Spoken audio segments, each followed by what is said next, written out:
We are already in March and craft market season is fast approaching. So today I am going to walk you through my top 10 craft fair tips to get you through your first craft fair. Hey yarny peeps, my name's Sarah aka Crocreate, and today I am going to give you my top 10 craft fair or craft market tips. These are some of the tips that I have picked up and learned along the way through our craft fair journey over the last 2 years. We've done fairs from small community hall fairs to absolutely huge fairs at the NEC. But these are just a few of the things that I think will be really helpful if you're starting out on your craft fair or craft market journey.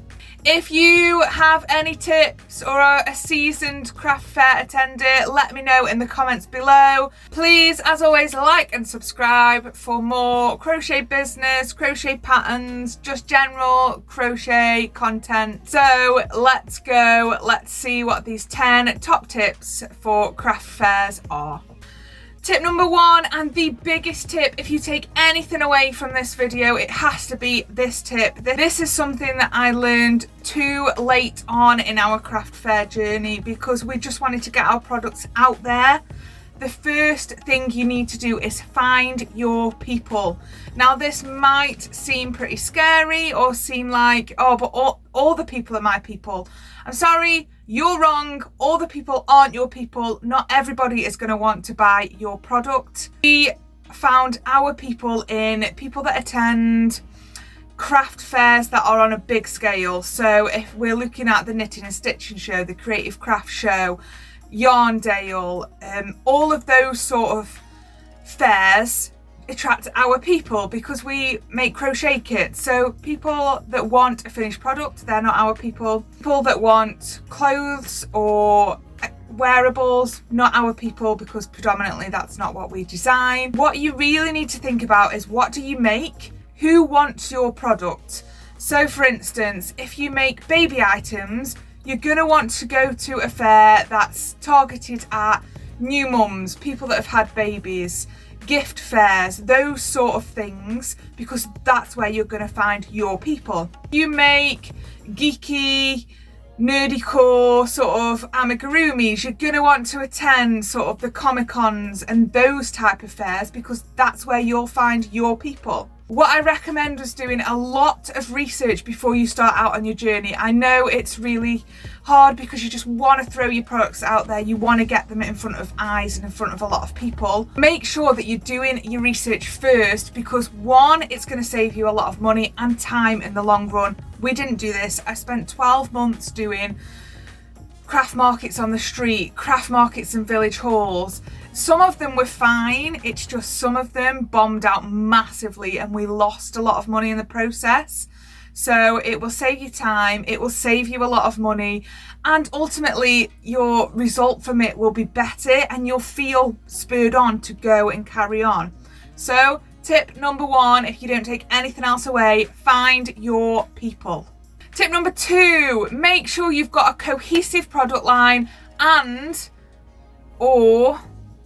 this one's really tricky.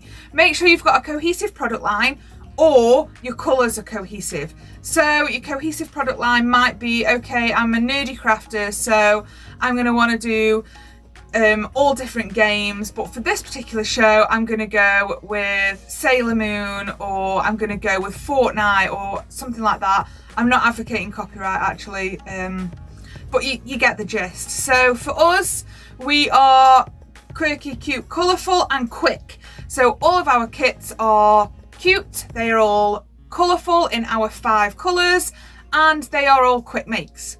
That's our cohesive product line. It looks good on our stand because we've got our branding on point and it all flows into one nicely. Make sure you don't have a hazmaz. Nobody wants to come to a jumble sale of handmade items. If you've got pot holders and then if you've got wearables, accessories, plushies, it's not going to look cohesive on your table. You're trying to attract too many people.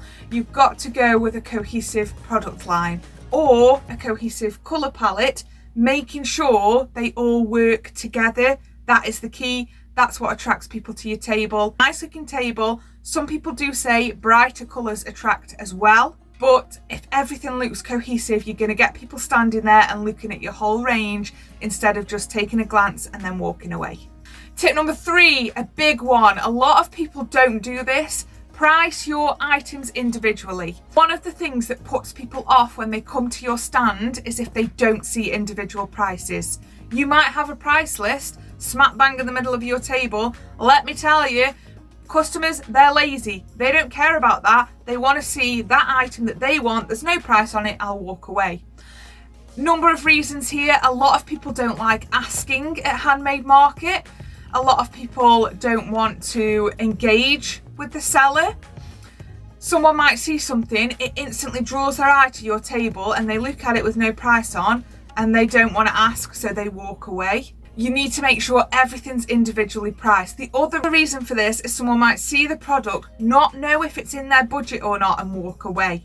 So you really want to make sure everything's individually priced, whether you group items. So for instance, if you sell scrunchies, group all of your scrunchies together, stick a little tabard or whatever sign that says scrunchies X amount. Someone will come up, see the scrunchies, think, oh yeah, I love these and they're this price and I'm going to grab 3 of them. Don't go with a sign of prices. It just doesn't work. I see a lot of people do this and 9 times out of 10 they say they've had a really bad market. I'm not saying it's down to this at all, but I know one of the things that customers look for is individually priced items. Tip number 4, a big tip. Charge what you're worth. Time and time again, we see sellers undercharging. We've been guilty of this. Our first NEC show, we undercharged and we made quite a lot, but we went back and we charged what we were worth. And a lot of people that had seen us last time were like, oh, this was cheaper last time, or we put our prices up on Etsy when we came back because we knew we were undercharging. We had a lot of comments about that. So from the get-go, charge what you're worth. Not only do you want people to buy at what you're worth, but you don't want to be losing money. If you want to do this as a business, you don't want to be losing money. It's just not good business sense.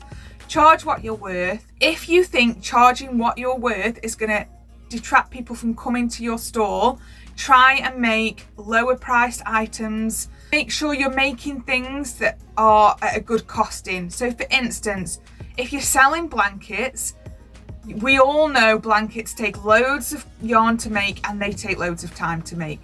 So you need to be selling your blankets in the high-end price range. They are not necessarily the best products for a craft market unless you're going to something like they do a gift fair at the NEC. Going to a gift fair, likely you're going to get a lot of people through the doors that are willing to spend a lot of money on something.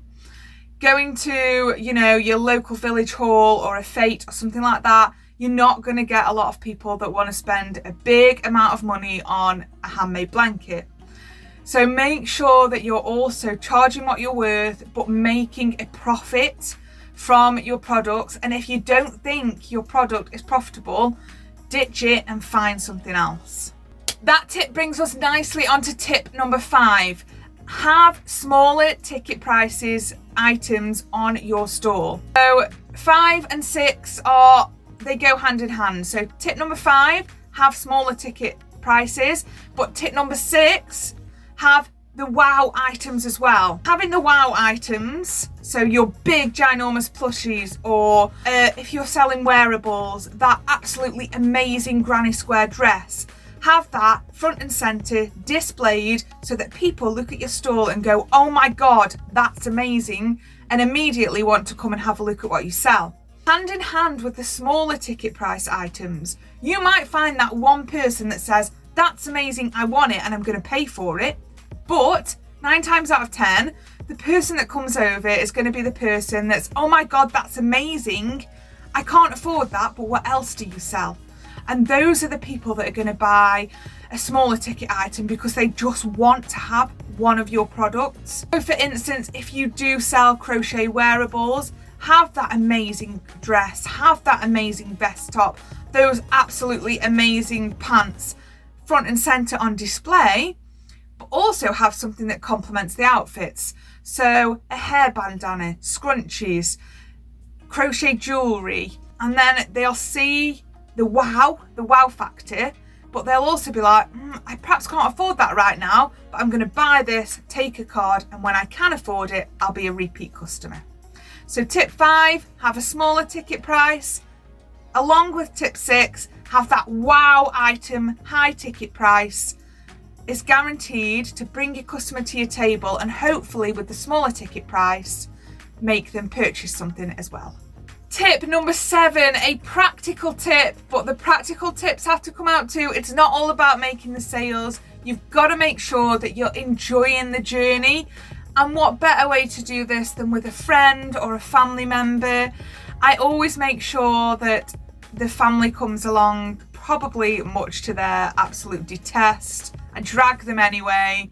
My mum's been to these craft fairs with me. Gav and Poppy are the normal people that come to these craft fairs with me. Make sure you take someone, an extra pair of hands, someone to be there manning your stall when you're at the toilet or when you need a break. Having that person there to pack the items into bags while you're taking money from people, dealing with the card machine, getting change. That person to be there so that you can just go out of the room, get a drink, get something to eat. So I would definitely recommend, if you can drag someone along, do so, because it will be much better for you.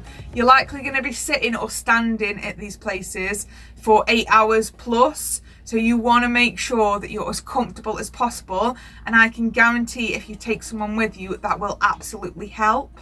Tip number 8, we have 3 more tips left, and tip number 8 is take snacks and drinks. Make sure you stay hydrated, make sure you stay sort of nourished as well. It's going to affect your mood, it's going to affect your tiredness levels. Sometimes you're just going to need a little pick-me-up, so having that snack or a drink to hand is really helpful as well. And it's just good sense, like, you're standing there for 8 hours, you can't miss lunch and breakfast, it just doesn't make sense. Make sure you take snacks and drinks. The other thing is, if you're at a show and you don't take anything, you ain't going to want to be spending your profit on getting yourself a drink and something to eat. So make sure you pack a lunch, you pack a drink, and you don't spend all your money on getting those things while you're at the show. Tip number 9. When you are doing your display, a couple of things here. Mock it up at home as far as you can. We mocked our NEC display up on the floor of our living room. We mocked a 4x4 shell out on our living room. We put a couple of tables up and we mocked it up. If you can't mock it up, for instance, you don't have a table or you don't have effective space, do section by section. So again, for the second show of the NEC, I didn't mark the shell out in our living room because I just couldn't, it wasn't feasible at that time. So I set my table up into sections, dressed a section, took a picture of it, and then did another section. There are ways you can go about this to make it so you've got a visual for when you're setting up, but make sure to practice it at home. But also in there, include multiple heights in your display. So things that are great for this, IKEA pin boards, because you can stand them up and stack things at the top. Crates are great for this. Plastic boxes with a cover over the top are great for this. Find things around your home that give you a little bit of height in your display. There are a couple of reasons for this. One, people are going to walk past at eye level. So when you are setting up, try as far as you can to set up on a table of some kind or your kitchen worktop, something at eye level, and then sort of see what it looks like. Places we got our setups from, B&M. We got a little sort of towel holder from B&M. I think it costs like a £5. It's got 3 shelves on it. Put it on the table, and at the very top height, we put some of our sort of cuter plushies. At the NEC, we put Pastel the Fidget Worm at the very top height because we know she's our best seller. Something else we've used for height, nail polish stand things. I'll link everything that we've bought below if I can. It got some of those, they go down nicely tiered, stuck them on the table, and it didn't give that much height, but it allows that variation in product and height to make your display look visually appealing as well. And then I stacked boxes on our little kit boxes on top of each tier, so that it gave that visual flow. The great thing that we've used for height are the cube, sort of plastic cube or wire cube storage. Another great thing that we use for height, because you can also stack them and arrange them however you want. So many things that you can find out there cheaply. I would recommend getting on Pinterest and looking at craft fair displays. Get on Instagram, because craft fair season's coming up, so there's going to be a lot of people out there doing display posts on Instagram to come to my first craft fair with me, come to my craft fair with me, all of those things. Do your research. Doesn't have to cost a lot of money. Just make sure you're getting that good variation in your display, so that people can come past and sort of be like, oh, that's eye-catching, that's eye-catching, and then it drives their eyes nicely across the rest of your table. Make sure you enjoy it. I know this can seem like a bit of a flimsy tip, but it's not. It's probably one of the best things that somebody can say to you. But that's sort of the number one thing for yourself. Enjoy what you're doing. You want to do this, you want to make a business out of this, you've got to enjoy it. Don't worry about how much you're going to sell, if you've got enough stock. All of those things don't matter in the long run. If you haven't got enough stock and you sell out, so what? You've sold out. If you don't make enough money on your first go round, you can learn from that and see where you need to change things. If you, this has happened to us, if you get someone that walks up to your stall and says, oh, I can make that cheaper, that's happened to everybody. I've had that happen to me, and I've sort of turned around and gone, well, that's really great. You don't have to say anything to those people. Sometimes in my head, I've even thought, well, you can't, because that's my original pattern. You know, all of those things don't matter. What matters is you're doing this for yourself to make a business out of it, or to just earn yourself a little bit of extra money.